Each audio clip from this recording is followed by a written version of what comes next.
We now quickly move to our next discussion. Bulgaria holds the presidency almost at the very end of the current legislative cycle. It is a crucial period when the debates should make a room for actions. The efforts of the European institutions and the member states should be invariably focused on the implementation of priority initiatives that have a clear European added value and on giving practical answers to the expectations and concerns of the EU citizens. The role of national parliaments in EU matters has become an important subject in the debate over the democratic legitimacy of the European Union decision-making process.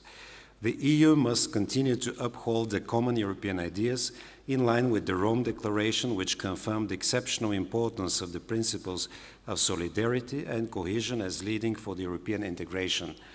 Probably this is the moment to say that according to the latest research of the public opinion, the Bulgarians continue to be strongly pro-European and remain optimistic about the future of the EU, as 40% of them expect it to develop as more stable and united.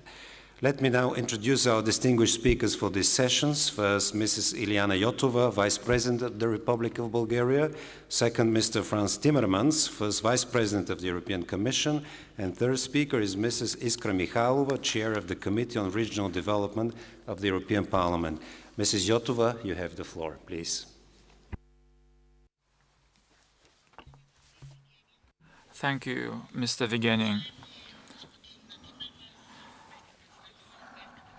Mr. Vice President of the European Commission, colleagues from the European Parliament, Mrs. McGuinness, dear friends, ladies and gentlemen, allow me to congratulate the organizers of this forum on this quite timely discussion in the very infancy of the Bulgarian presidency. It is about quite topical issues concerning all the member states. We have to be aware that the Bulgarian presidency is at the end of a very important mandate of the European institutions.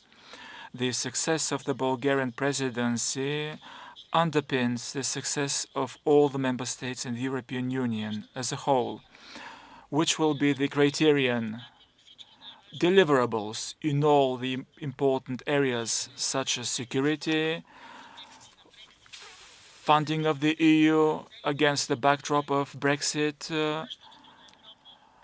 the divorce with Great Britain, and leadership on the global scene. Let me assure our esteemed guests in Bulgaria that the Bulgaria presidency will have its strong and active position during its presidency. It will not just keep the momentum so far. We marked the 60th anniversary of the Union quite recently. Leaders from old Europe signed the declaration, and outside there were many citizens pro and contra the European project. I think that this is one of the most difficult times of the development of our European family.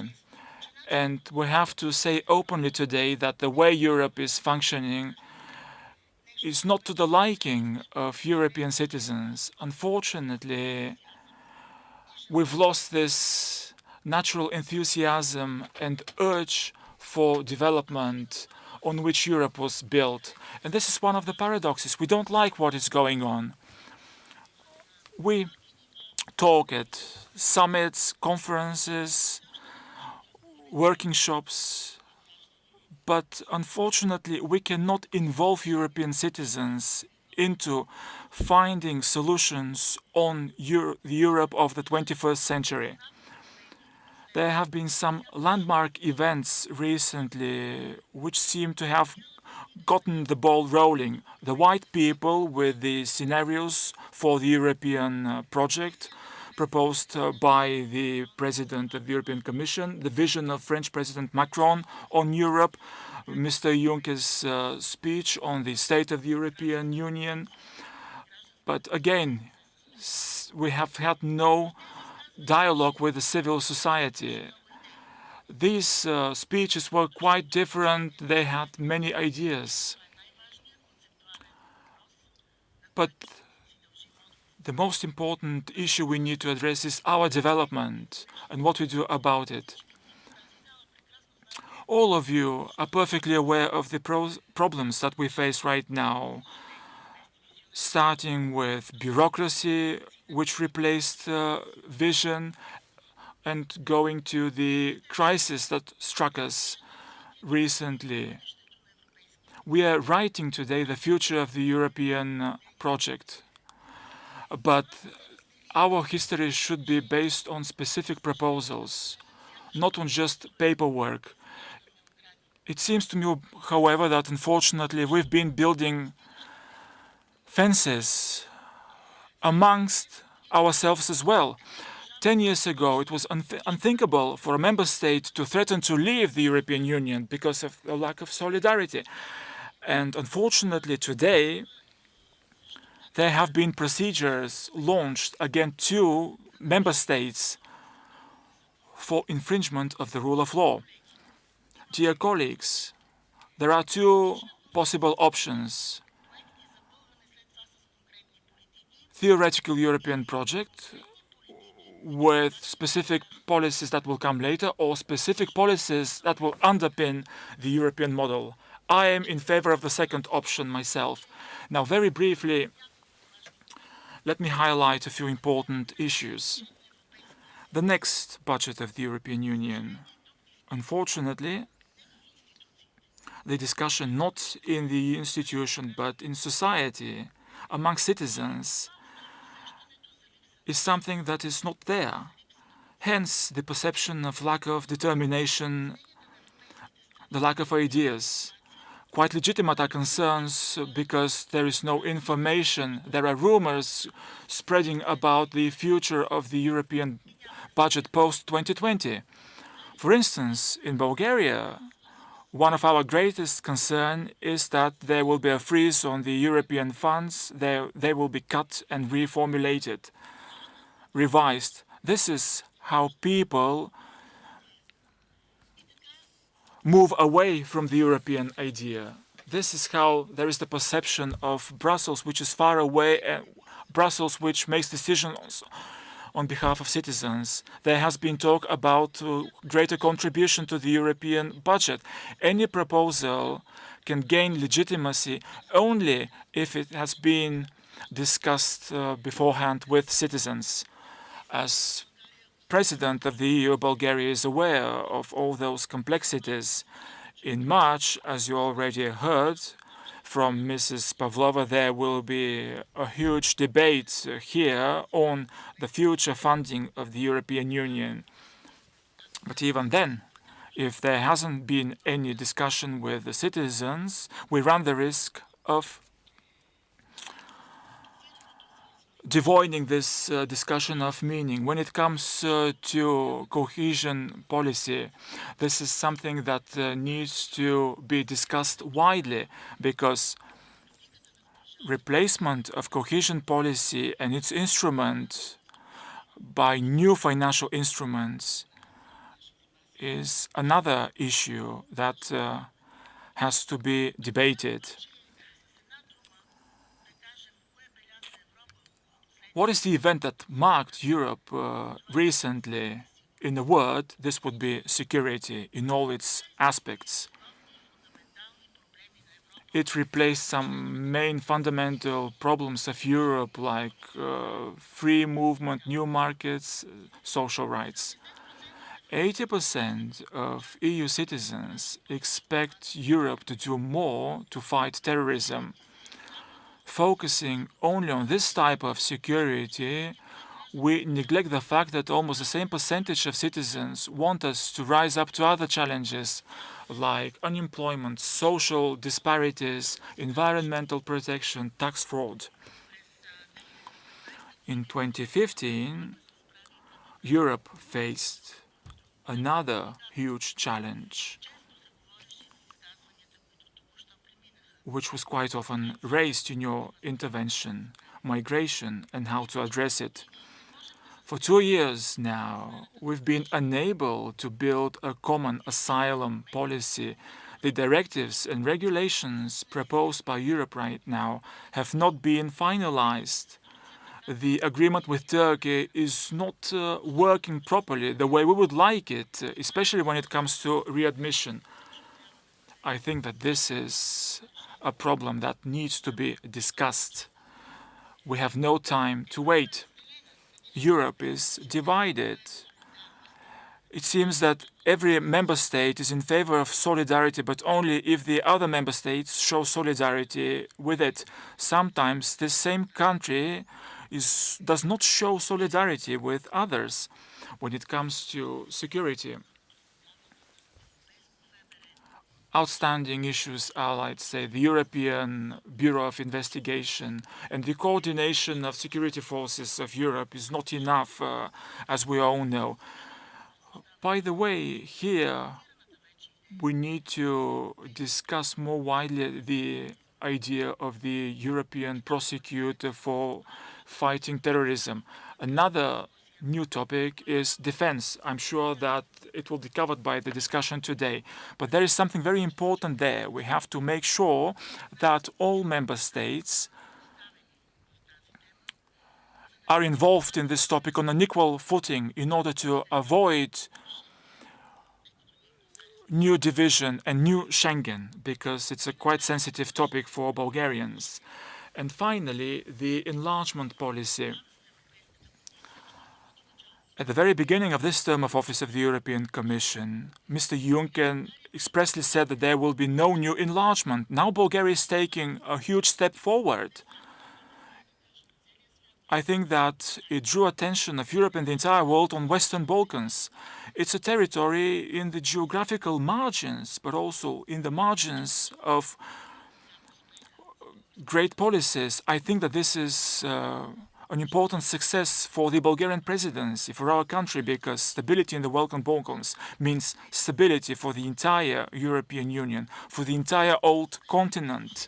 And if during these 6 months we add more value to the common project for EU enlargement by reaching out to Western Balkans, I think that this would be one of the greatest success stories of this term of office of the European institutions and of all the member states. Dear colleagues, I truly rely that this discussion today will not just give you an idea of the Bulgarian presidency, because the Bulgarian presidency was presented quite well by Mr. Vigenin and by Mrs. Pavlova. I hope that we will raise issues that are of concern to each European citizen. I think that we will discuss what we will do up to 2020 and how we will start the new term of office, because there will be a lot of hopes pinned on the new term of office. Thank you for your attention. Не мога да не спомена, че I have to mention that now it's been exactly 1 year after you stepped in office.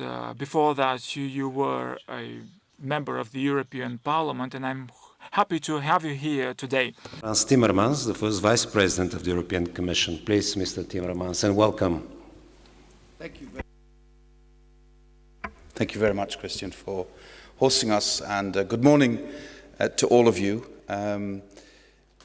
Yes, we have a lot of challenges ahead of us. My idea would be to first look at what the world is throwing at us, and then to look how our response should be in the remaining time of this Commission's mandate and of the European Parliament's mandate. We're in the middle of the fourth industrial revolution.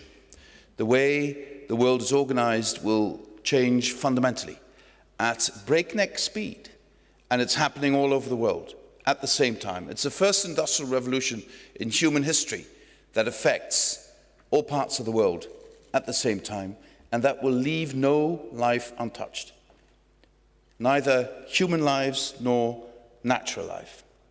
This is arguably one of the biggest challenges humanity is facing. Secondly, we live in a geostrategic environment which poses new challenges.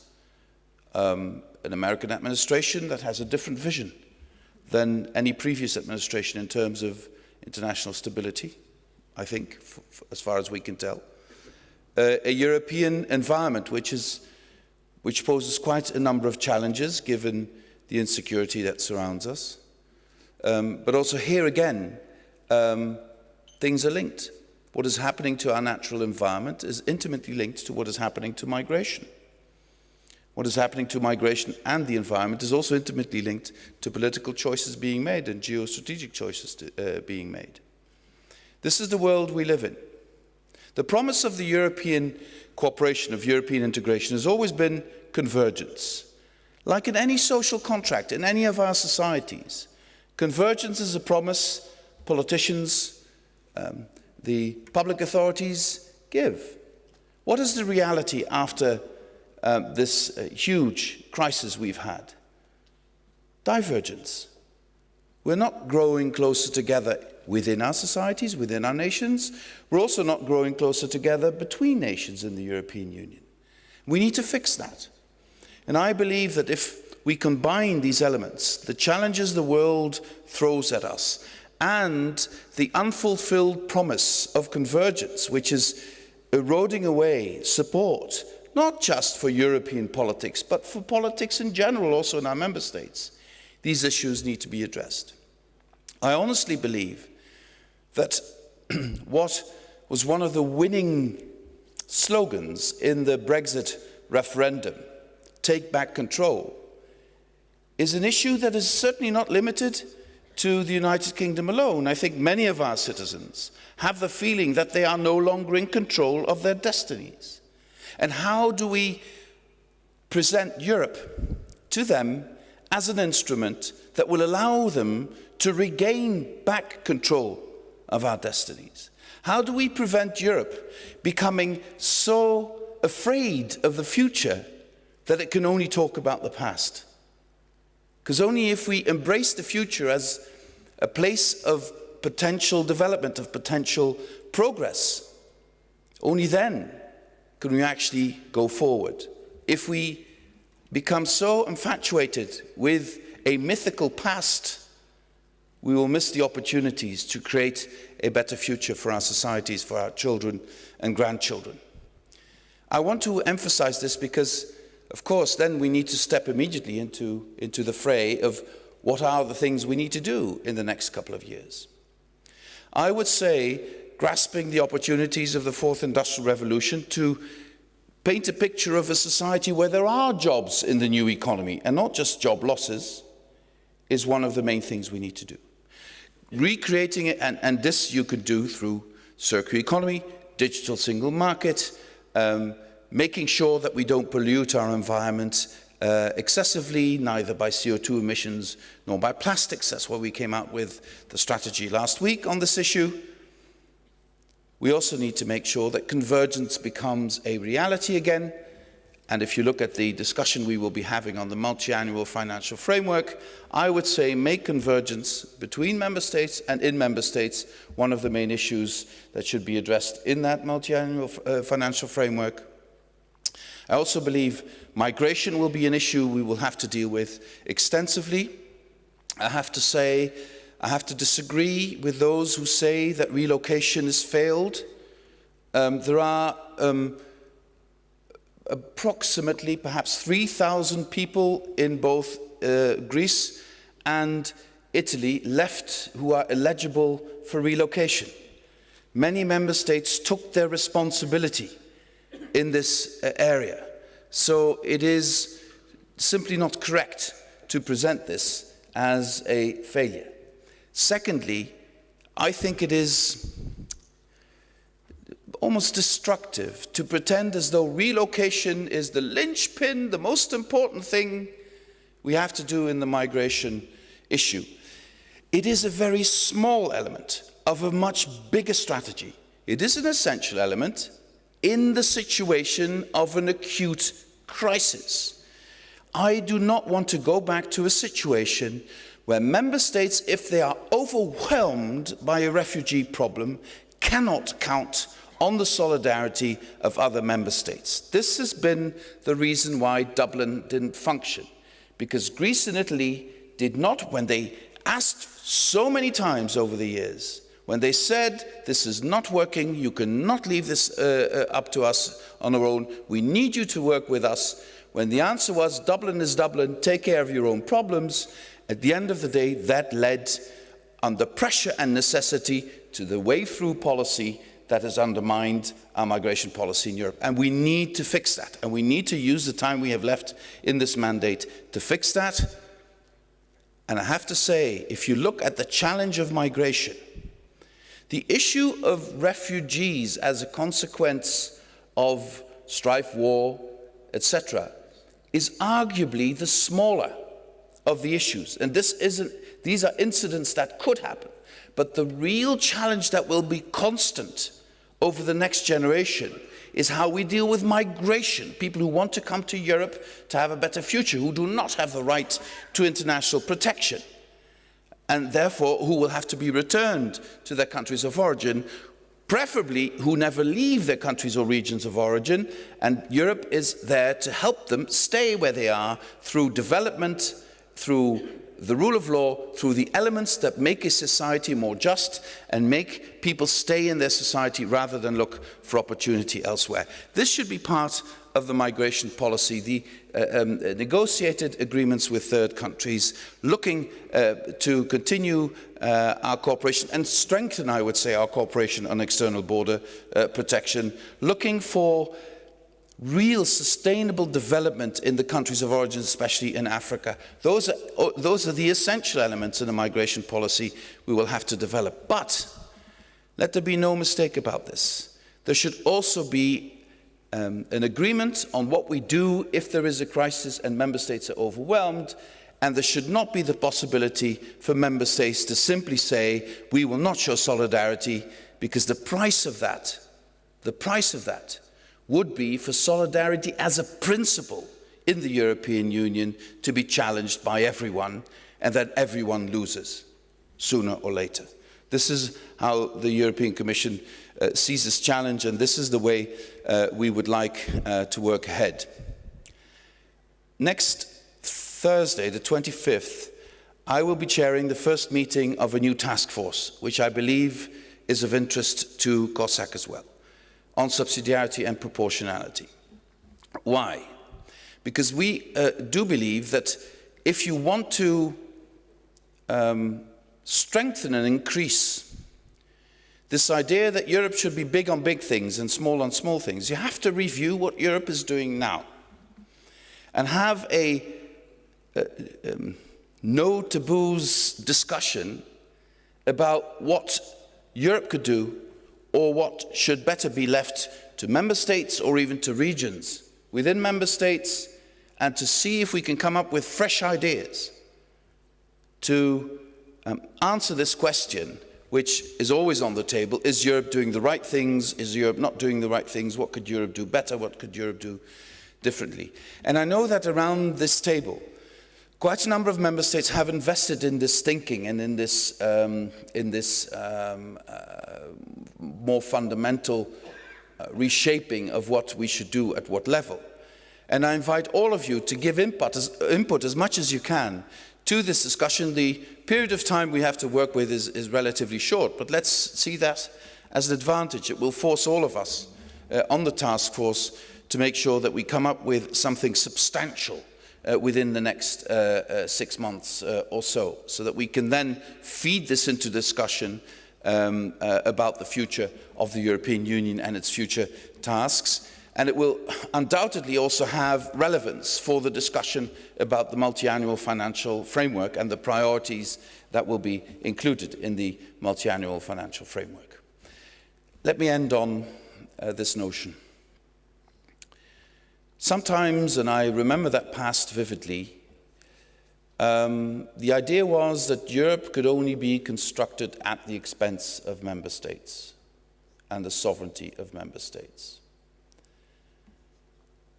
I think sovereignty should not be seen as a legal concept or simply as a symbolic concept. Sovereignty, in the end of the day, is the capacity to act, to solve problems for your citizens and for your societies. If you define sovereignty just as a nominal thing and not as a material thing, then national sovereignty seems to be the best idea around.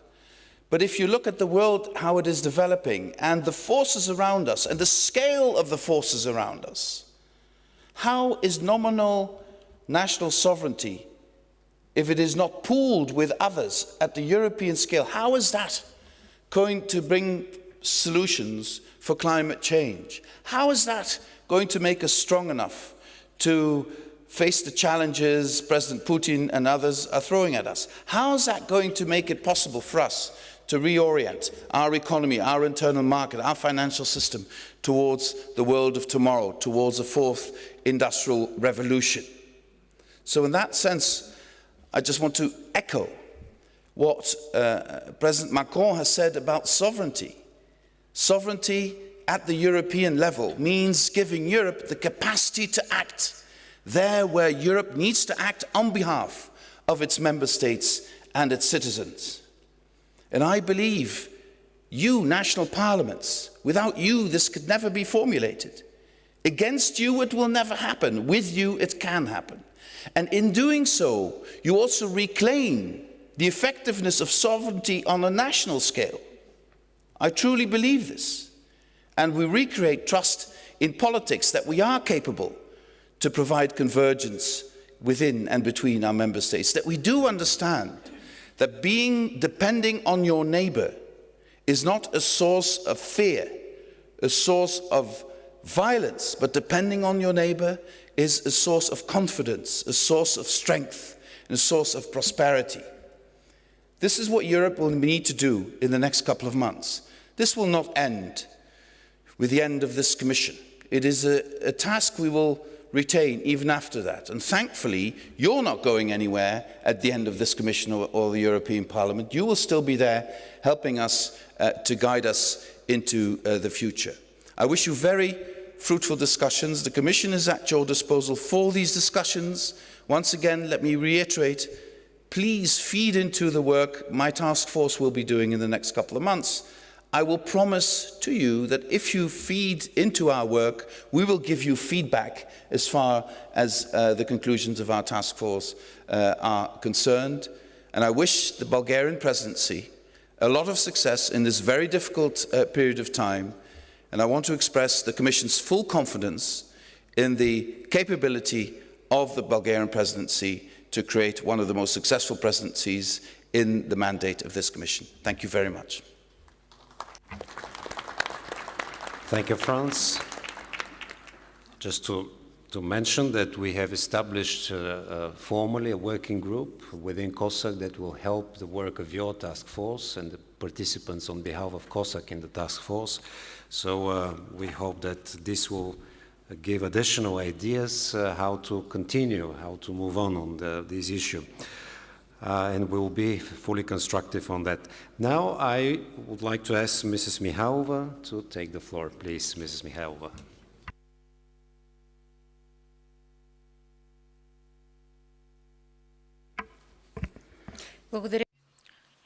Thank you, Mr. Vigenin.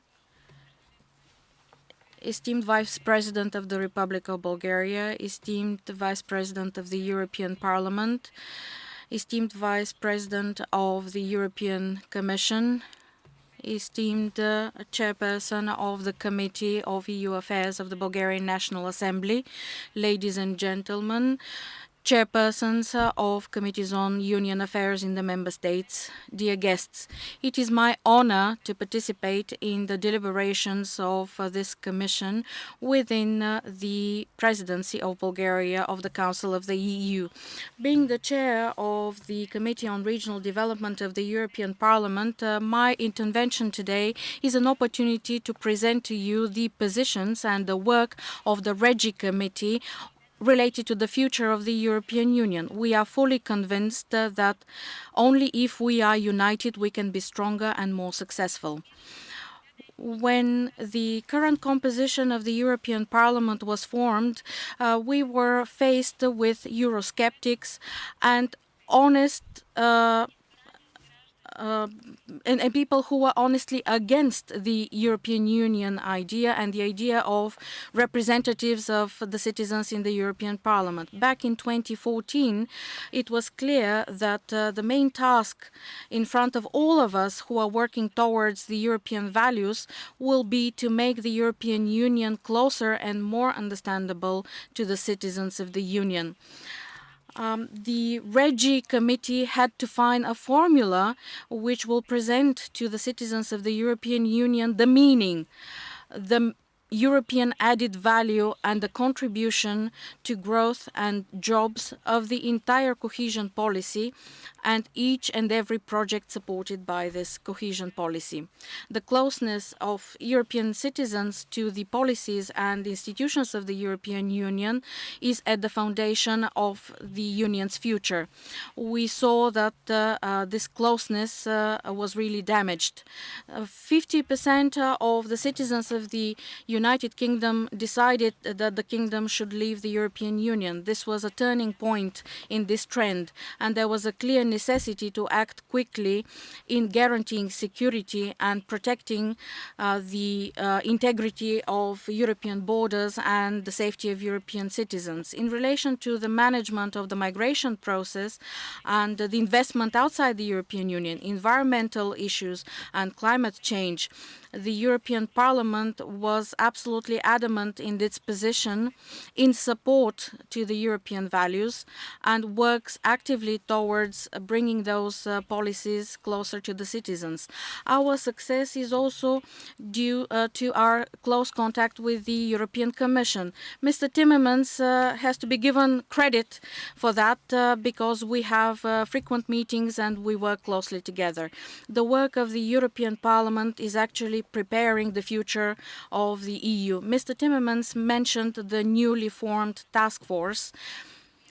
This newly formed task force will deliberate on the future policies of the European Union and its future development. I declare today, and I'm convinced that it also goes to the other colleagues of the European Parliament, the fact that the European Parliament can contribute a lot to the deliberations of the task force. We can make our contribution on the basis of our experience, of our daily work, and our constant work in relation to the future of the European Union in each of the committees of the European Parliament and the Parliament as an institution in itself. The Regional Development Committee works on key reports and resolutions adopted in the plenary. They will prepare the vision, our vision for the European Union's future and for the future of a traditional policy of the Union, namely the cohesion policy. The Urban Development Report, the Territorial Cooperation Report, including cross-border cooperation, which is extremely important to many regions of the European Union, a report on the visibility and understandability of the cohesion policy, the future of that policy, the efficiency and macroeconomic conditions, the role of the cohesion policy to develop islands and remote areas, the environmental context of the cohesion policy, the role of small and medium enterprises, economic development, and many other topics are covered in our reports. The Regi Committee is finalizing and is still working on several legislative proposals submitted by the European Commission, and we are trying to do that according to a simplified procedure. Those opinions were adopted by great majority in the plenary. They formulate our joint vision of the parameters of the future of European Union policies. I would like to mention the opportunities to use the structural funds to recover after natural disasters or when there are extreme economic circumstances. The representatives of Italy and Greece are familiar of what I'm talking about. These are the dimensions of the European policies which relate to the vision of a better flexibility, a higher flexibility of the European budget in the future. We are already making decisions in that direction. We're formulating, extending the resources. Think that the European Strategic Investment Fund should be extended. This is a key component of the Juncker plan. This will mobilize financial resources towards strategic public projects, which will go way beyond the capabilities of the EU budget and will involve the banking institutions and private investors in the investment process for growth and employment. This is yet another trend which is at the foundation of the future development of the European Union. Launching and extending the budget of the support program for structural reform. This will create a strong link between the reform process, the European semester, and the financial support of the community, as well as flexible using of the budgetary reserve. We're still working on the amendments in the general regulation for the package of the economic and financial union. The revision of the financial framework for the period until 2020, the so-called omnibus file, which gives a real opportunity to simplify and measures for general understanding of the European policy, looks at those policies for the first time as a network, interrelated network of measures which will lead to a final result with added value, possibilities for synergy, complementarity, coordination and combination of policies and instruments. Changing the general regulation to support the youth employment strategy. This is yet another component that will contribute to the flexibility of using the limited resources in the multi-annual financial framework. When we talk about youth employment, we should bear in mind that the European Parliament was very quick into relocating 1.2 billion for supporting the initiatives for youth employment. These are some of the reports and the legislative proposals that we're currently working on. In November 2017, we organized a special joint session with representatives of the national parliaments from the member states. This was an initiative by the Regi Committee, but I know that most of the committees of the European Parliament conduct such meetings and cooperate closely with national parliaments. I would like to thank for your active participation, the rich discussion, and the numerous proposals that will help us to develop our position during the upcoming discussion of the new multi-annual financial framework, the policies in the framework, and the future of the European Union. Today, we already have some clarity on the principles that will become part of the future policy of the EU for investment, growth, and employment. This is the effective use of resources to achieve results with high added value and the European dimension, linking the community support with reforms and application of an improved European semester mechanism, as well as macroeconomic conditions in order to achieve the impact of growth. Then management and flexibility of the management of financial resources is a necessity in a period when we are faced with so many challenges and when we have such limited resources. The effective use of the instrument of the Strategic Investment Fund and the financial instruments for increasing the proportion of economically effective projects and a balance of grants through the structural funds and the cohesion policy, as well as other instruments of the European Union.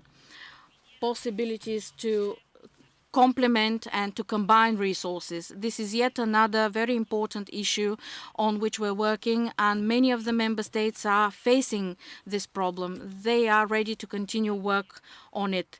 Simplification, efficient control and oversight, and last but not least, rule of law and transparency in the work of the European institutions and the governments of the member states. The European Parliament and the Regi Committee in particular is looking forward to the proposal of the European Commission for the new multi-annual financial framework post-2020. We expect this proposal to be much more than a financial proposal. We expect it to be political. We expect to see a model of policies which are proposed by the European Commission. We rely on the efforts of the newly formed task force We are prepared to work within the term of office of this Parliament and to negotiate our common vision, or at least to prepare the decision-making process as best as possible by the next legislature after the elections in May 2019. I'm convinced that only if we are united in our efforts we will achieve success and a better future of the citizens of United Europe. Allow me to conclude by quoting the motto of the Bulgarian presidency, which is on the facade of the Bulgarian National Assembly: United, we stand strong. Thank you very much.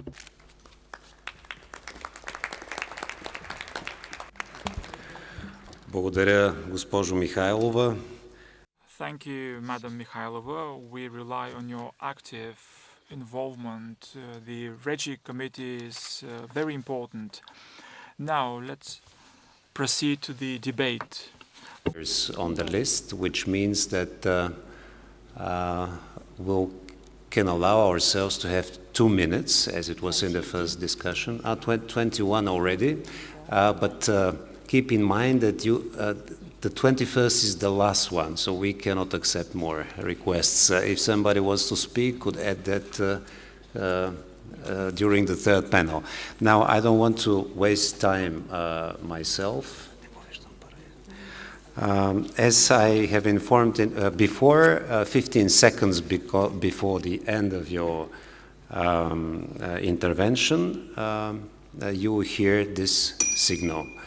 Now I give the floor to our first speaker, Mr. Pakocevic, please. Thank you, Mr. Chair. Dear colleagues, allow me to express my gratitude for having the opportunity to address you on this very important topic for every European country. I would like to emphasize that Montenegro is making all necessary efforts on the international stage to maintain its European perspective and has no alternatives to EU integration. That's why we consider very seriously all discussions on EU issues. This is not our opportunity, it is our obligation, bearing in mind that EU membership is the main strategic goal of our state. We are so glad to hear that Bulgarian presidency set Western Balkans as one of their priorities, aiming to achieve a clear action plan for each of the countries through some concrete steps, such as providing connectivity within transport, air, energy, educational and digital economy. In times of many challenges and crises that the EU is facing with, we both, the member states and candidate countries, should be more than ever ready to implement the European values. And of course, ready to implement solidarity and joint action. Moreover, as I said, being united means being capable to implement the European values. This is crucial for the future of the EU, I would say. Allow me to sum up. We believe that EU should use the momentum to help candidate countries by showing care to keep competitiveness on the global map and to renew TE power and further promote its values in the candidate countries but in the member state itself. I'll use the motto of Bulgarian presidency to end my addressing and to repeat once again, as long as we stay united, we stay strong. Thank you. Thank you very much, Mr. Pak.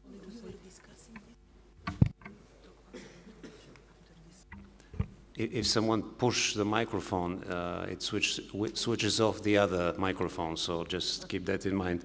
So I give the floor to Mr. Apeldoorn, please. Mr. Chairman, thank you very much. Regarding the future of the EU, I would like to ask a question about what I think is the most crucial issue of democratic legitimacy and how we can see to it that the democratic deficit is eliminated rather than further enlarged. That is, I would like to ask Frans Timmermans to elaborate how, as in his words, we can indeed take back control. Especially in the countries that have adopted the single currency, the process of European integration has come to constrain national decision-making in critical areas we used to regard as a matter of national sovereignty.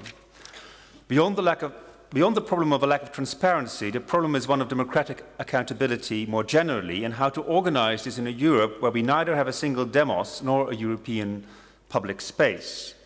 Now, if we read the Commission's reflection paper on the deepening of EMU, we see that the Commission is aware of the challenge of democratic legitimacy, but recognizing a problem is something else than solving it. Indeed, current plans for deepening EMU will take more control away from the member states, so inevitably this heightens the risk of further alienating parts of society, a risk that the Commission itself has identified with regard to the so-called fifth scenario of doing much more together in its white paper, and it will certainly also apply to its own sixth scenario. So we would like to invite the first Vice President to reflect upon this issue and to share some of his and the Commission's thinking in this regard. How, according to him, can we take back control, yet at the same time go further with deepening, especially in the Eurozone? The answer that he may give, as he just indicated, is that we need to pool sovereignty. But how will this pooled sovereignty also be democratically legitimate? Thank you very much. Thank you very much. Now I give the floor to Mrs. Čomić, please. Thank you. What I know about the future of European Union at the moment is based in the fact that famous speech of Martin Luther King didn't start with, "I have a nightmare," but "I have a dream." And that politicians should not just be creators of reality, but also dream builders. And that's why Serbia welcomes the priority of Bulgarian presidency to put Western Balkan back on the agenda again. It proves that dream building is quite alive among some of us, if not all. And I deeply recommend that we put the balance in the future of European Union between creating reality and dream building.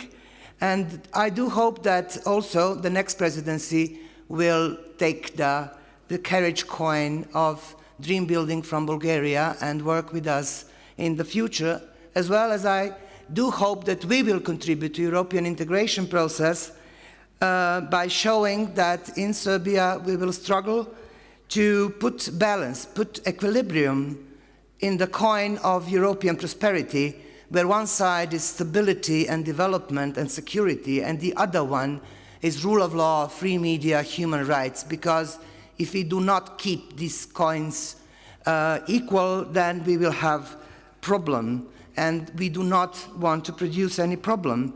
And last but not least, I will give you a proof of that. We learned in Serbia and showed to the EU and the world through Brussels dialogue that we understood the basic core of European idea, and that's the fact that people cannot shake their hands with their fists. And the recent tragic assassination of Oliver Ivanović, leader of Kosovo Serb, that was assassinated, showed also that there are forces with hope to recreate our past.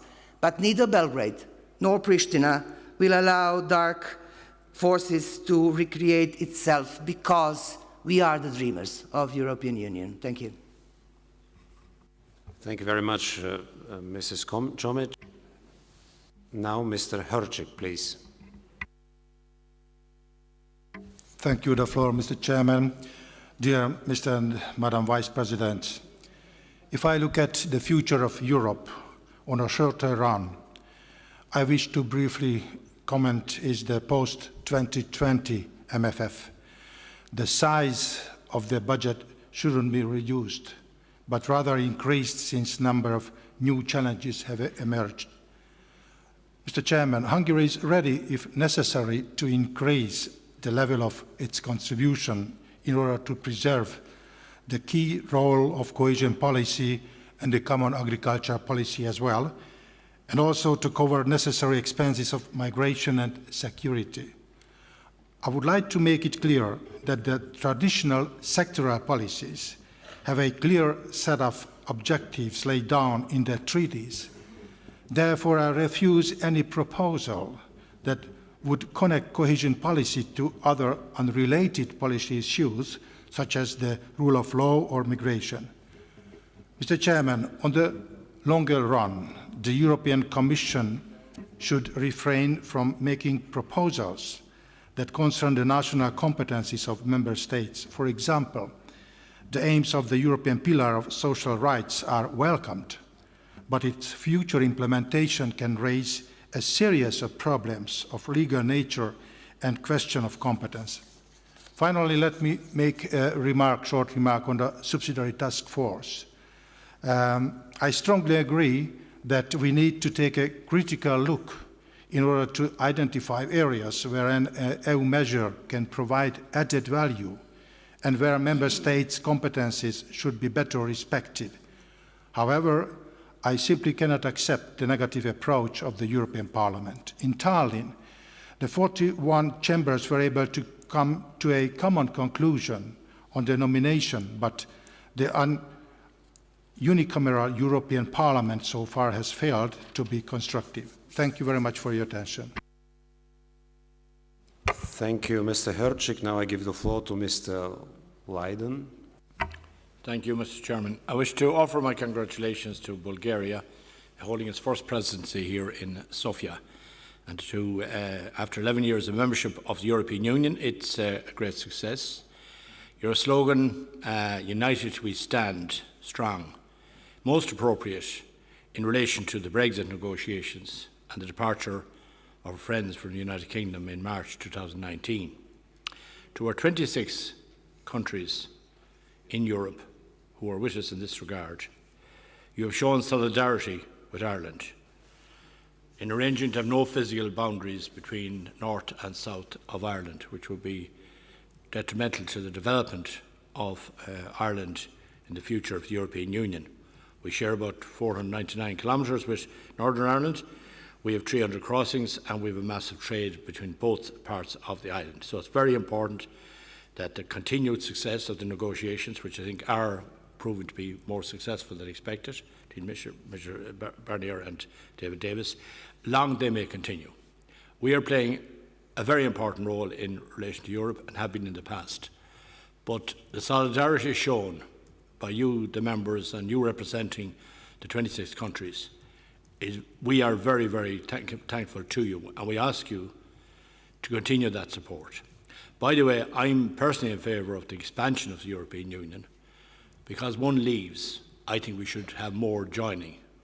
And as a member of the Council of Europe, I had a post monitoring with Montenegro, and I fully supported Montenegro's membership of the European Union with the other applicant members as well. But I'm particularly involved with Montenegro, and I feel they're ideally suited to join with us in that particular regard. We, in our Committee of European Affairs, are discussing with all the interested parties in the country in relation to the future of Europe.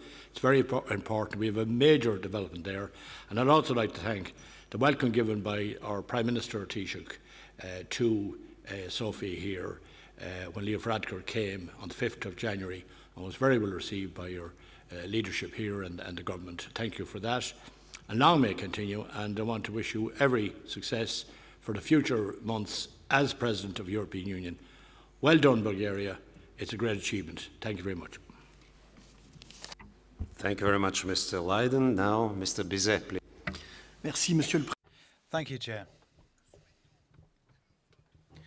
Now, your presidency should contribute to refounding the European Union on a solid basis and a basis that citizens can understand. So we need to reconcentrate on areas where Europe brings added value as perceived by citizens. I would like to underline the extent to which Europe has made a commitment to a whole series of free trade agreements, much more so than in the past. And at a time when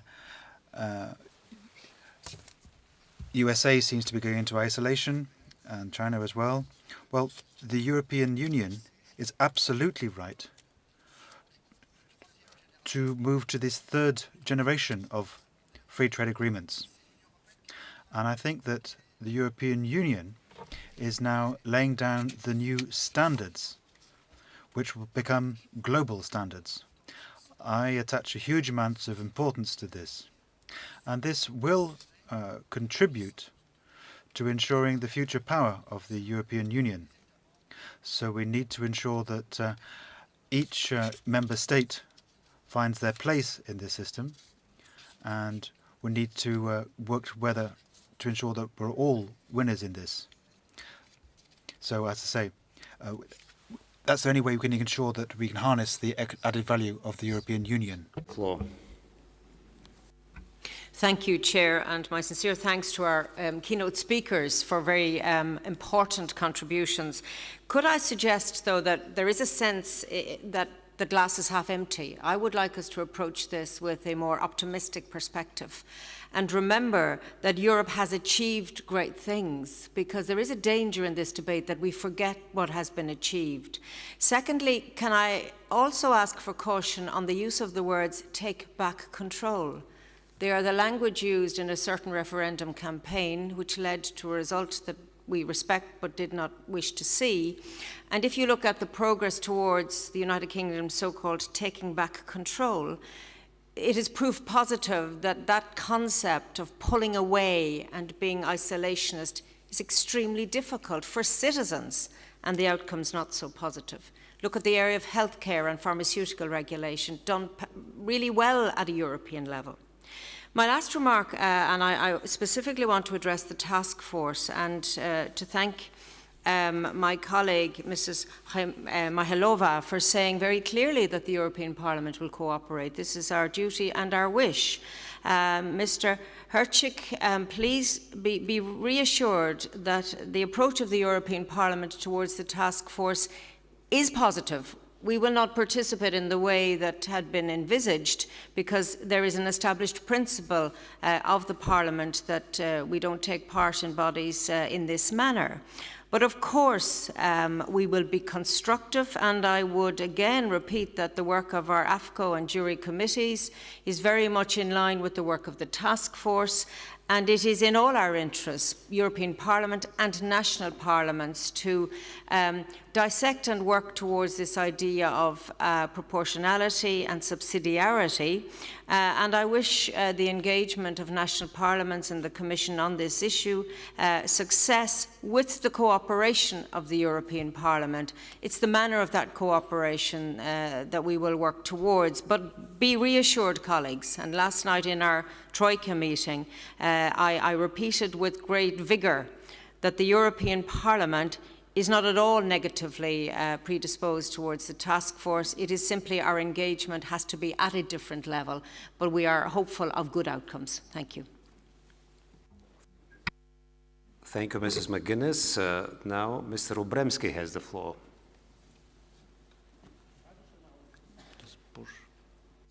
Traditional wonderful cooperation between Bulgaria and Poland means not only that we accept your priorities, but also we similarly define the main problem of EU, the dream. The dream of enlargement of EU to West Balkan is very important. We must remember that political vacuum in Balkan always was the great problem for Europe. Sofia, with former name Sredec, the center of Balkan, is the best place for the next step to new enlargement. In Poland, in Polish opinion, common understanding what means subsidiarity and proportionality, what should belong to PE, what to the national parliaments is crucial. Maybe also there is the key for more openness of EU to citizen. This problem was noted in excellent speech of Mrs. Yotova. For us, when we discuss of immigrants' problem, we must more focus on common policy to North Africa and Middle East.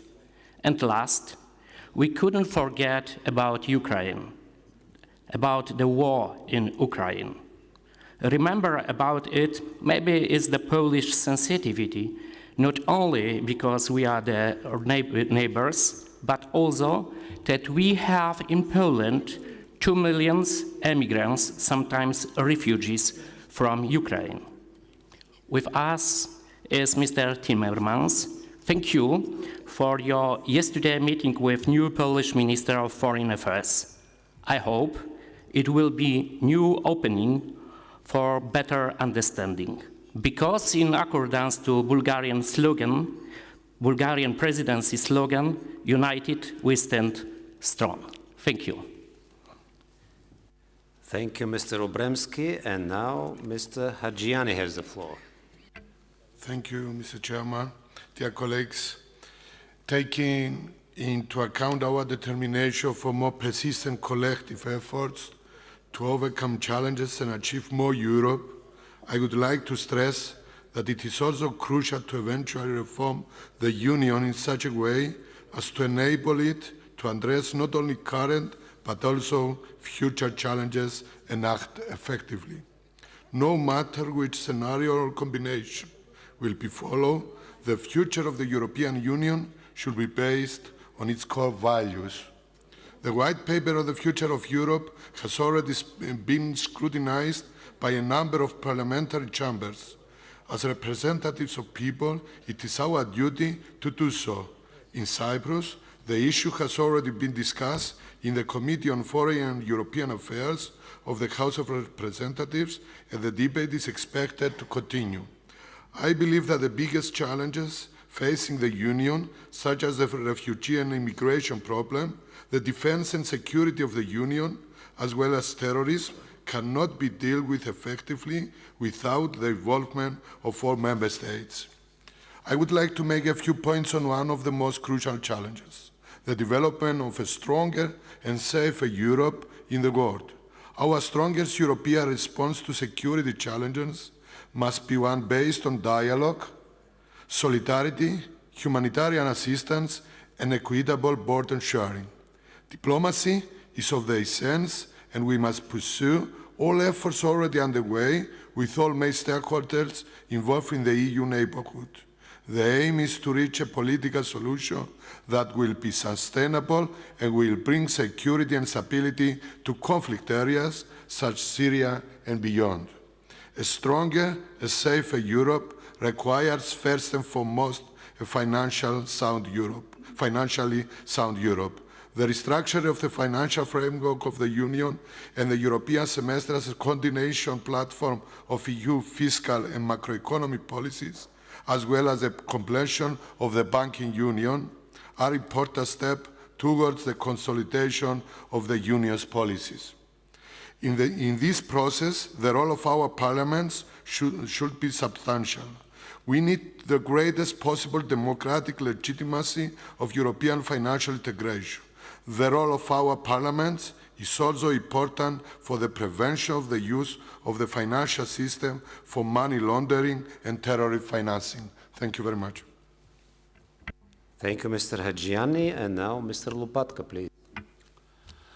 Dear Mr. First Vice President, dear Mr. Chairman, dear colleagues, when we talk about the future of the European Union, more precisely about a successful future of the European Union, a future where our citizens really support the EU actions, then we have to do everything that our people can trust what we are doing. And for me, there are two crucial aspects. One, making decisions at the right level, and the second, bringing the European Union closer to the citizens. In his State of the European Union speech in September of last year, President Juncker said that the European Union needs to take a democratic leap forward. Making the European Union more democratic means also increasing the role of national parliaments in the work on the future of the European Union. And therefore, I strongly welcome the creation of this task force on subsidiarity and proportionality. And in order for democracy to thrive, the principle of subsidiarity must finally be put at the center of the European policy. This principle means taking decisions at the right level, and I think that's essential to have more trust of our citizens. And here the role and the expertise of national parliaments is important. And on the 14th of November, President Juncker invited 3 members from the EP, 3 members from national parliaments, and 3 members from the Committee of the Regions to take part in this work. And Vice President Timmermans mentioned today we should have a no taboo discussion. And so I think the future of the European Union is a common task of all levels, of the regional, the national, and the EU level. And this is especially true speaking of the principle of subsidiarity, and therefore I regret the EP's decision not to participate in the task force. And I also regret that the Commission has not put more effort into the coordination before establishing this group. Participation in the task force would allow the European Parliament to share its views with us and with all partners. And it should not be our approach that every institution works just for itself. Therefore, I hope we still find a way and a solution to work together. Thank you. Thank you, Mr. Lopatka. I was a bit more generous to you because you are now in the Troika. Now, Mr. Bedingfield. Thank you, Mr. Chair. I would like to refer to some comments made this morning by Vice President, Mr. Timmermans, who has, on the issue of solidarity and migration, hit the nail on its head, and I very much welcome his statement. The future, in my opinion, depends on what we do in the present, what is being said and what is being done. And for people, it is not just an issue of control, but also of feeling to be part of the decision-making process. And as our Prime Minister has said in discussing the future of Europe, it should not be the same people saying the usual things. We would like to hear people with different ideas, including those who disagree with the EU and those who feel also excluded by it. At this juncture, we should opt for a realistic and more pragmatic approach, focusing on where results can be actually achieved, taking into account the needs of our citizens.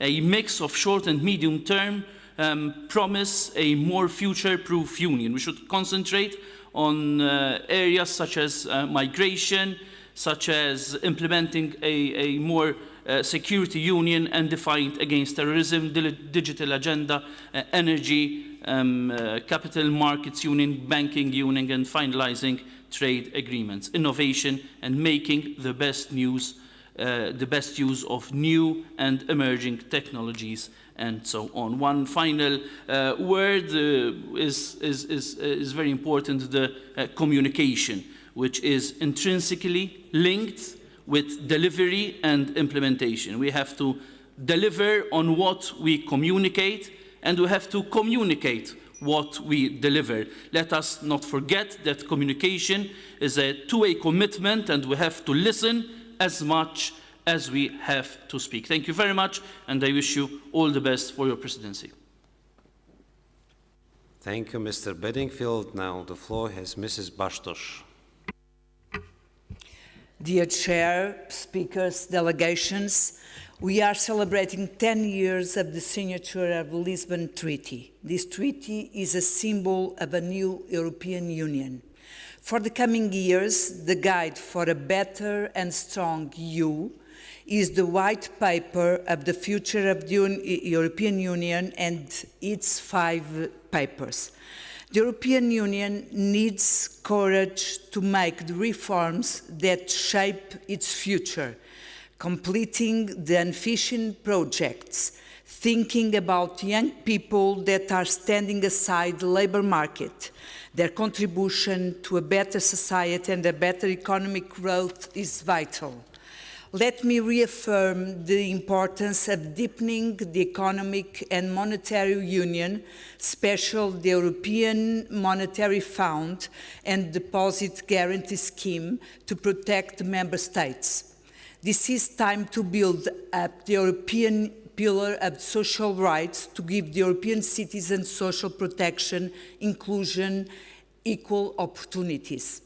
The globalization enforced the assertion of the European social model more than ever. It is not possible to reflect upon these challenges and not mention migration or security and defense issues. It is not possible as well not mention the Brexit process and the need to follow the negotiations and guarantee the protection of the citizens' rights and financial obligations. One last word concerning the task force of subsidiarity and proportionality. The scrutiny of the European initiatives are an important dimension of national parliaments' commitment with the EU in participating on the decision-making process. The national parliaments shall play an important role on this matter, but also in the European Union's future, bringing the institutions close to its citizens and fighting for the goals proposed. Thank you. Thank you, Mrs. Bush. Another. No. No. Please don't push anything for a second. Yeah. So thank you, Mrs. Bastos. Now, Mr. Meyer has the floor, please. Thank you, Chair. Now, dear colleagues, we are of the opinion that since the Brexit decision and the US elections, the feeling in Austria in terms of EU membership has actually been strengthened. The new government has clearly said that it's in favor of the EU, and we've already passed this message on to the President and to the new Commission. So it's important that European citizens can identify with the EU. Which direction are we going in? That's an important point we need to look at. And to answer that question, we need to get the citizens on board, as we've already mentioned.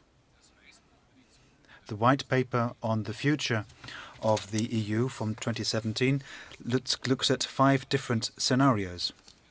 We think that we should go for the 4th scenario, doing less more efficiently. It looks at some of the most important EU topics. Regional problems should be solved at the regional level. So subsidiarity is very important. And we need to the EU needs to be solidly based in member states, so that we have a European Union that is listening to citizens' concerns and only acts where it makes sense for the EU to take action. So subsidiarity is very important. And if we base ourselves on these strong principles, then we can make Europe stronger. If the European citizens can recognize that there is added value in European action, then we'll be able to win over people's hearts and minds for European Union and allow us to continue confidently to the future. I'm sure that Mr. Juncker's idea to set up a task force on doing less more efficiently is a very good idea. Austria is part of this as part of the Troika, and Reinhard Lobatka will be defending Austria's interests in that forum. And I think it's very important that in this context we have good cooperation. As I said yesterday, we don't think it's a pity, Mrs. McGuinness, that the European Parliament, as one of the most important players in European democracy, is not part of this task force. Thank you. Danke, Herr Mayer. И сега, госпожо Василева, вие имате. Madam Vasileva, now you have the floor. Thank you, Chair. The debate for the future of Europe has a central role in the expectations of the European citizens for a more efficient European Union. The EU should agree on a common vision of its future, which includes deepening and expanding European integration. There is no doubt that solidarity and cohesion are paramount for the success of the European project. The debate of the future of Europe, it's important within this debate to keep in mind the traditional policies of the EU, such as the cohesion policy. It has proven over the years that it has added value. In Bulgaria, we can see the effects of the cohesion policy. They are very visible, and all Bulgarians are aware of those effects. It leads to the development of regions, it supports the competitiveness of our economy, and improves the living standard of our citizens. This should be adequately reflected in the discussions on the next next multi-annual financial framework. Such discussions should tackle the impact of Brexit, the relative weight of the flexibility instruments in the budget of the European Union. It's important to keep the long-term investment character of the investment policy. It should continue onwards for all European regions, because thanks to that policy, we increase convergence and we solve structural problems in all regions, not only in the poorest ones. We believe that all member states have their value to the European project, and therefore we do not accept ideas of Europe at two speeds. We believe that Bulgaria is strongly committed to continue on the road to the core of European integration by joining ERM2 and Schengen. Bulgaria has the priority of achieving the highest degree of integration in the European Union. We are prepared for this deeper integration, and it is expressed in the support that we provide to the new forms of enhanced cooperation in the European Union, the creation of the European Prosecution Service and the permanent structural cooperation in defense. Thank you for your attention. Госпожо Василева, and Thank you, Madam Vasileva. now Mrs. Triantafilo has the floor. Thank you. 10 years after the beginning of the economic crisis, the European Union is entering into a phase of recovery. This recovery must be sustainable and must be accompanied by equal progress as concerns the level of investments and of employment. We must give emphasis of the needs of people and the promotion of economic and social cohesion. The Brexit issue will have an inevitable negative impact on the level of payments of the new budget. Only by creating new own resources, this negative impact could be overcome without undermining the current equilibrium. Furthermore, we must organize a plan for the deepening of our democratic and humanitarian values. As European citizens, we can't allow intolerant views poison our states. Parliaments can do more things about this. The deepening of the Eurozone must go hand in hand with the enhancement of the unity of the European Union. We must strive not to create obstacles or other technical barriers for the member states outside the Eurozone. Any member state wishing to join the Eurozone and satisfying the necessary criteria must be able to join. Europe must tackle its pathogens, stop the austerity, work to solve the immigrant. The migratory problem cannot be solved solely by Southern Europe, which is not responsible. Europe cannot keep any eye on what is happening in Cyprus. European countries cannot be in possession. Last but not least, European Union must fight for peace. Stability and prosperity cannot return as long as wars and conflicts are plaguing our neighbors, especially in Middle East. Thank you. Thank you, Mrs. Triantafilo. Sorry. Now, Mr. Gruby has the floor. Dear Chair, thank you very much for the hospitality. Dear panelists, we're discussing about the future of the European Union, strength and unity. But in order to achieve unity, Europe needs to be complete. And in order for Europe to be complete, it needs to include the 6 countries of the Western Balkans. That is why, with great pleasure, I have to say that it's definitely a good feeling to hear so much about the Western Balkans today by almost all of you. And in particular, I would like to address Mr. Timmermans, who I hope that will continue on the legacy of Mr. Max van der Stoel and the policies of inclusiveness and the policies of social cohesion give us a hand into our European journey. I would like to congratulate Bulgaria on their very first presidency with the EU, and especially to welcome the priority for enlargement with the West Balkan countries. We, the 6 of us that are sitting here, well, Bosnia is actually missing today, have invested a lot of our hope in the concrete EU perspective that will come from the Troika, in particular from Bulgaria, Austria, and Romania, but as well as from the member states. What we expect from you is a positive and a concrete affirmative strategy from President Juncker, a positive, hope-giving progress report by the Commission in April, clean and unconditional recommendation for my country, and a date to start the negotiations. We have been waiting for that since 2005 with the candidate status and 2009 with the first recommendation to get a date and start negotiations. We're also expecting, as most of you are members of NATO, that you give us a hand on the 12th of July summit in Brussels. We would like definitely to see much more Europe in the Western Balkans than Russia. That is why let's walk together on our path. Thank you. Thank you, Mr. Gruby, and now Mrs. Kretsu has the floor. Thank you very much, Chair. Dear friends, expressing support for the Union is good. Defining which kind of strength we want and setting up coherent policies for the future is even better. In a compulsory way, we have to achieve a genuine balance between risk control, that means austerity policies promoted by now, and risk sharing, solidarity instruments, and cohesion policies. Different current proposals under public debate are deeply unbalanced, fueling divergence, or in the best case, keeping existing differences.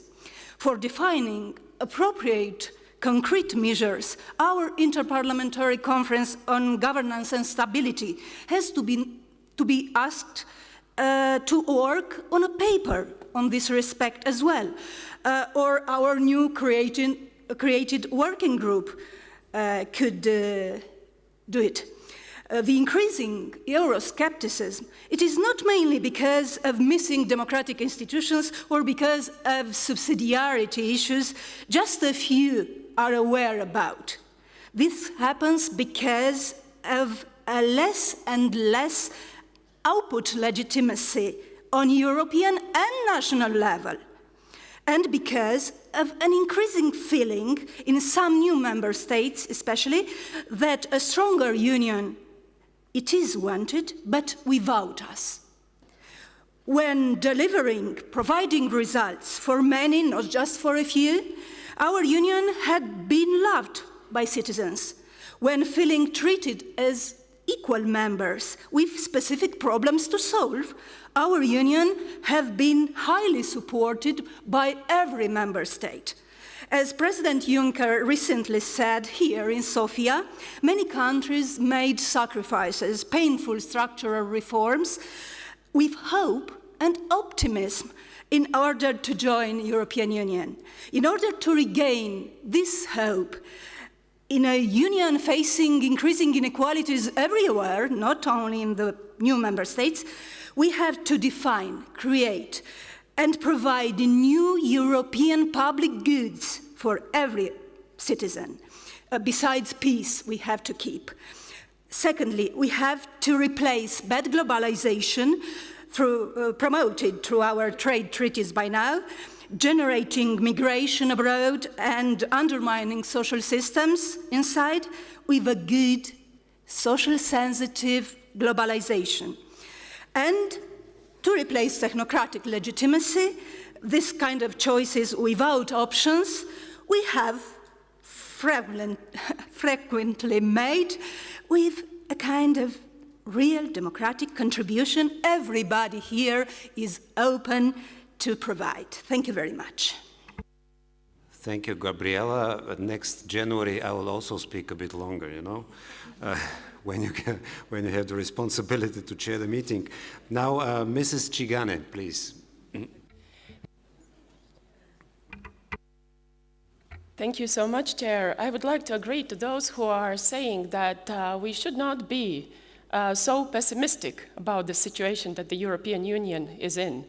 There are actually quite a lot of success stories that we have managed to achieve lately. We have strengthened Frontex, we have developed the policy of PESCO, we are roaming like at home, These are successes of the European Union, and it is obvious that the European Union is a work in progress. And it's not possible to achieve a situation where everything would be solved. But we have to see this positive movement and really be a very good showcase of further integration for the rest of the world, which is turning increasingly unilateral. And I would also like to ask all of us to be a bit more careful about the analysis of the recent processes in the European Union. The decision to leave the European Union by the United Kingdom was taken actually by 1/3 of the eligible population. So here we see how important communication is and how important it is to take upon us as national parliamentarians the responsibility to actually correctly and objectively communicate what the European Union is about. And there is no European Commission which is going to come and talk to our citizens if we are not going to do it ourselves. And here I just would like to briefly share the experience of Latvia. We took a decision to participate in allocation and resettlement mechanisms. It was a difficult decision, but a very good substantial public debate ensued. And actually, I believe that we are more tolerant and better educated society now, after this decision was taken. Thank you. Just in time. Thank you. And now, Mrs. Klock has the floor.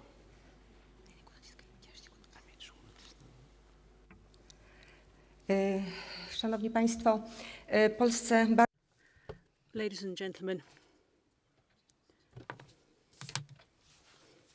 in Poland, we support the European Union, although we have highlighted its shortcomings, but we are one of the countries that is most in favour of European integration. But the main thing is to rebuild trust in the European Union. We need to be able to discuss things on an equal footing. There shouldn't be countries that are more important than others. I think the European Union requires more flexibility, but we are sceptical about this idea of a hardcore and a two-speed Europe. I think the unity of member states is crucial in order to ensure the future of the European Union. Central Europe should have an extensive discussion on priorities. It is possible to have these priorities, but we need to take into account our region and the importance of our region. A number of proposals have been made, a number of scenarios have been suggested, but national parliaments aren't given their specific place in those scenarios. Energy and climate policies were recalled by Mr. Timmermans. Those policies or those phenomena are hitting the poorest countries most. And we need to work on improving the energy mix. Could I pick up on something that Mr. Timmermans said? Yesterday, Mr. Timmermans met the Polish foreign minister, Mr. Czaputowicz. When it comes to the rule of law and the reform of the justice system in Poland, there are a lot of misunderstandings circulating. I think public opinion has been manipulated by unproven facts.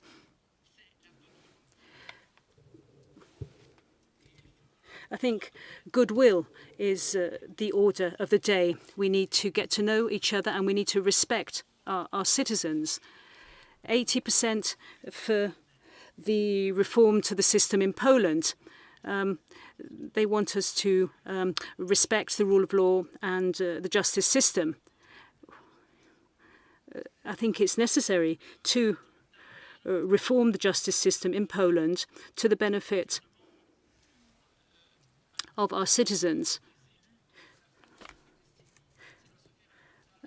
We have to carry out these reforms to everybody's benefits, and we we wish to continue to discuss this matter with the Commission, and we hope to be able to cooperate with you all in the future. Now the floor has Mr. Wolf. Herr Vorsitzender, liebe Chair, dear colleagues, I think that the address given by Mr. Timmermans and by Ms. Mikhailova and the discussion have clearly shown that Bulgaria's presidency is taking place at a decisive time. On the one hand, over the next few months, we'll be drawing up the first plans for the next multi-annual financial framework. This is what we've heard will be taking place the next few months. And we're going to have to decide where we need more Europe. Do we need European defense policy? Do we need European border control? Do we need a European public prosecutor, etc.? That's where we're talking about more Europe. And that means more money. But if we think about public acceptance, then just taking the temperature of affairs in Germany, and if we look that Europe is withdrawing from some areas which are dealt with better at other levels, such as national level, that is something we need to take into account. That's why I think this task force is coming into place at the right time. And I think Vice President Timmermans should encourage all of us and encourage the task force to come up with something that is deliverable. Perhaps we need to take one step backwards in some areas to take a step forward in other areas where more Europe is needed. So, to that extent, Europe shouldn't have to deal with everything, but Europe has to deal with the most important topics. Now, the European Parliament colleagues had said that they wanted to take part in this task force, but in some different level. I wasn't convinced by that argument. It seems to me that you're taking distance from something which we're taking distance ourselves from the results of this task force. I was rather hoping that we could have a process where everybody is working on the same level, and where we look at questions of subsidiarity and proportionality, so that we reduce Europe to its essential measures. And our colleague from Hungary has talked about cohesion policy and state of law, and how some of these measures can be brought together. I think that's important. We have to keep a close eye to ensure that Europe remains a community based on the rule of law. And I'm not convinced by arguments where suddenly a certain proportion of the population go for a direction which is not necessarily in line with European values. So we shouldn't make that necessarily dependent on cohesion policy. But European values have to be the core of European action. And I think we would be well advised to stick to those common principles. Mr. Wolf, we're almost there. If you allow me, we have two more people on my list. It's not on the list there. It's first Mr. Shaker and then Mr. Boulange. Thank you very much, Chair. I will be really brief, I promise. Dear guests, the debate on the future of the EU focuses on the future structure of the Union of 27 members. A debate is underway in Slovenia at all political levels on the possible scenarios of the European Union. Challenges related to the future of cohesion funds, migration and defense have inter alia implications on the EU budget. I therefore believe that the negotiations on the multi-annual financial framework after 2020 will be very demanding and will require an in-depth discussion since its structure is about to change significantly. And again, I repeat, we are pleased that Bulgaria maintains the enlargement policy and all over EU development high on the agenda. EU citizens need a Europe that will provide external, internal, economic and social security that will be based on respect for the rule of law. As I say every time, Slovenia advocates for a strong, united and solidary Europe. Thank you. Thank you. And now Mr. Boulange has the floor. Merci infiniment, monsieur. Thank you, Chairman. I'll be very brief. I just wanted to react to some of the comments that we've heard from many people around the table, the fact that the European Union should concentrate on important things rather than the details. That is true, but you need to look at the reasons behind this. The reason for this is that is the competences given to the European Union. You can't ask the European Union to carry out foreign policy on the basis of qualified majority, defence and European army policy that it would carry out if it had the powers to do that, tax harmonisation policy, again on the basis of qualified majority, or making energy choices which would also involve a transfer of competences. I don't think we can't, we should stop pointing the finger at the European Union. I think we need to acknowledge that the prime responsibility lies with us. God mocks men who, to quote Bossuet.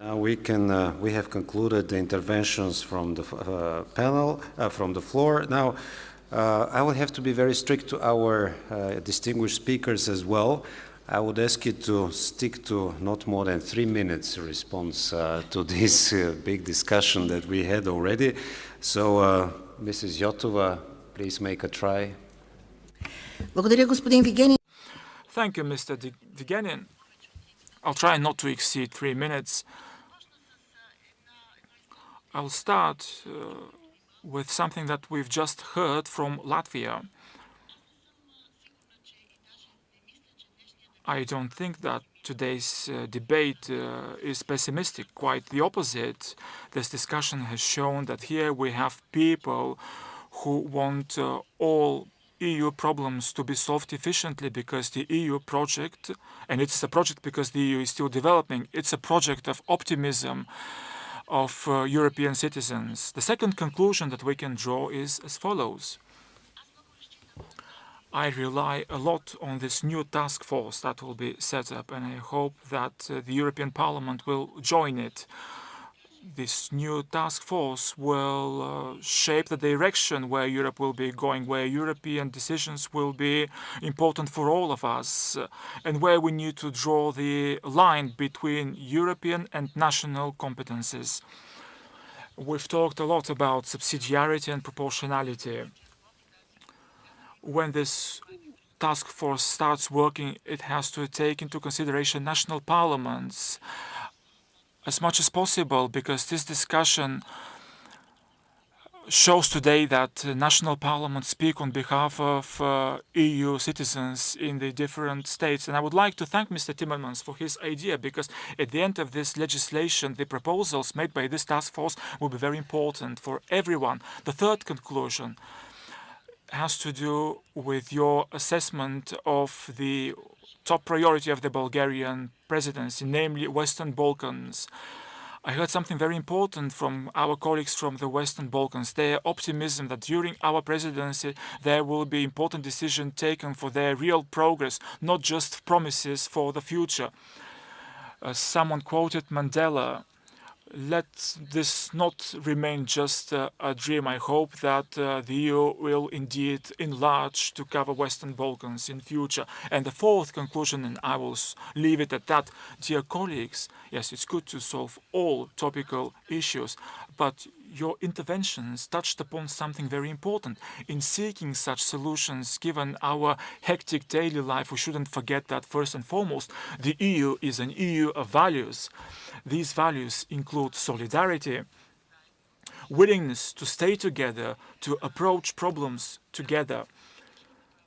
Also, human rights, another big topic which unfortunately because of the crises seems to be going to the back burner, both in terms of national parliaments and the EU institutions. Parenthetically, the discussion here in Bulgaria on the Istanbul Convention showed how much we've gone backwards when it comes to human rights, and they need to be a top priority. Thank you. Госпожо вице-президент, дадохте отличен пример. Thank you, Madam Vice President. For France. Thank you very much. Just a couple of brief remarks. About solidarity. Let me start by sovereignty. A historic example, especially interesting for those who oppose the introduction of the euro also in my country. Before the euro, the Netherlands had its own currency. And with your own currency comes sovereignty, obviously. The Dutch sovereignty over its own currency lasted exactly 15 minutes. That was the time that elapsed between the German Bundesbank changing the rate and the Dutch central bank immediately following by changing the rate as well. So the sovereignty was there nominally, but practically speaking, the Dutch had no choice but to follow what the Bundesbank did. So the euro, in fact, and with its decision-making, creates more space for influence, for the Dutch at least, than at the time when we still had our national currency that was completely pegged to the Deutschmark. That is my point about sovereignty. Let's look at it in a practical way. What delivers results? What allows you to influence developments in Europe and globally?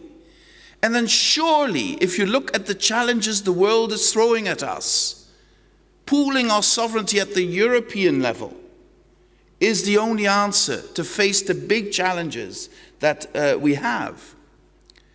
And I would also be more optimistic about not there being a European demos. If Brexit and the vote on Brexit did one thing, it is to show that the union is not unbreakable. Which is a good thing because it drove home the point with many of our colleagues politicians that endlessly bashing Europe has an effect. Because very often it was thought, let's bash Europe, it's risk-free, it will be there anyway. I can bash it, get votes by bashing it, but at the end Europe will continue, so I will not suffer because of that. And now we see that by bashing Europe, you can actually destroy Europe. And now we understand that perhaps bashing Europe is not the best way forward. And even some of the more radical parties, not to use another word, in Europe, have now distanced themselves from radical ideas such as leaving Europe or leaving the euro, because they know, proposing this, the worst thing that can happen to you is that it actually happens, and then you have to take responsibility for it. Just look at the UK. Well, we'll see how that will end.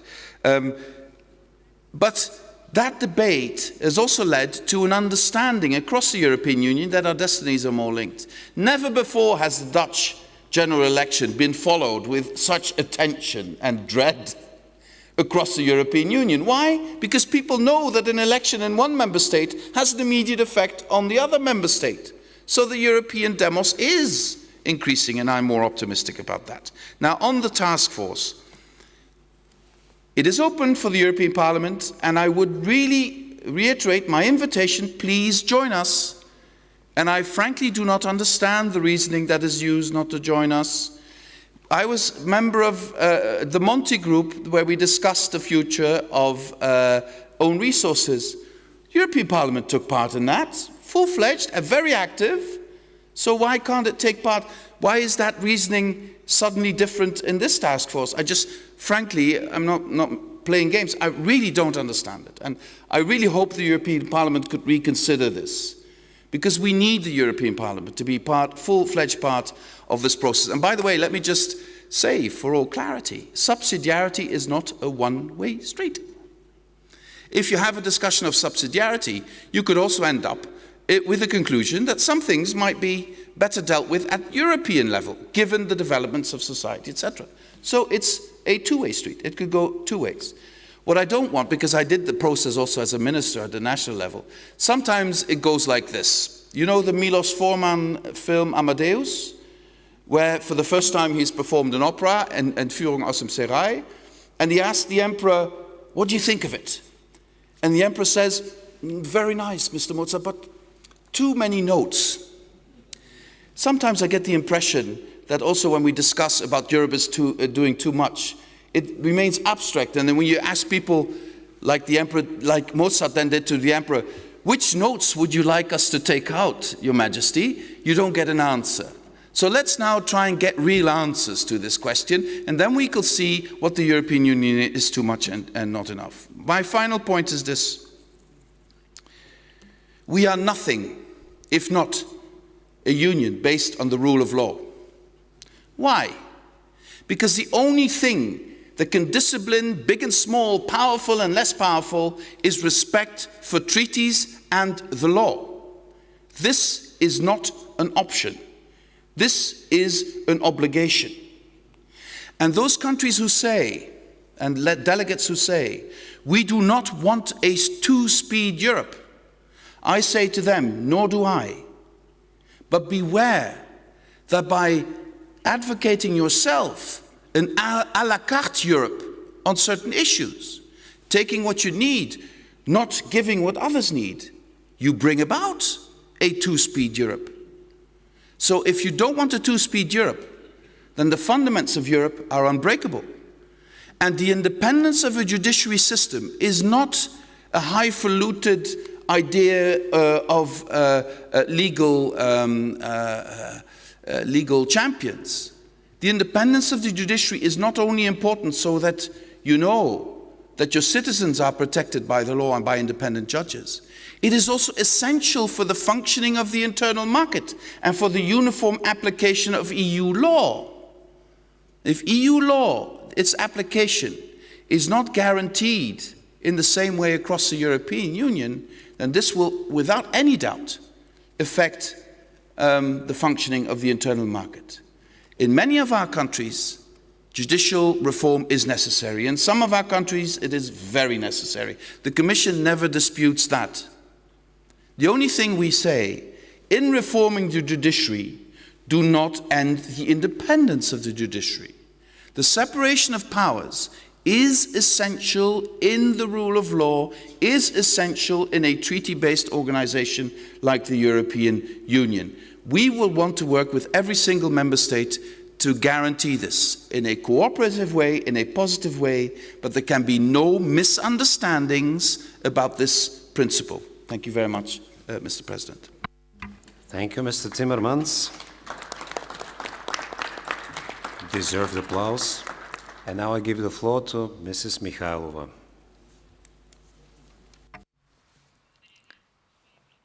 Thank you, Chair. I would like to thank all the participants in this discussion because I really highly appreciate all the remarks and the occasional questions and comments. Most of all, I appreciate the contribution of each of the national parliaments to the topic that we're discussing today. To me, this discussion was the expression of the irreversible link between the European Parliament and the national parliaments, because the problems that were raised today and the priorities that we spoke about today are the priorities and problems that we discuss at the European Parliament.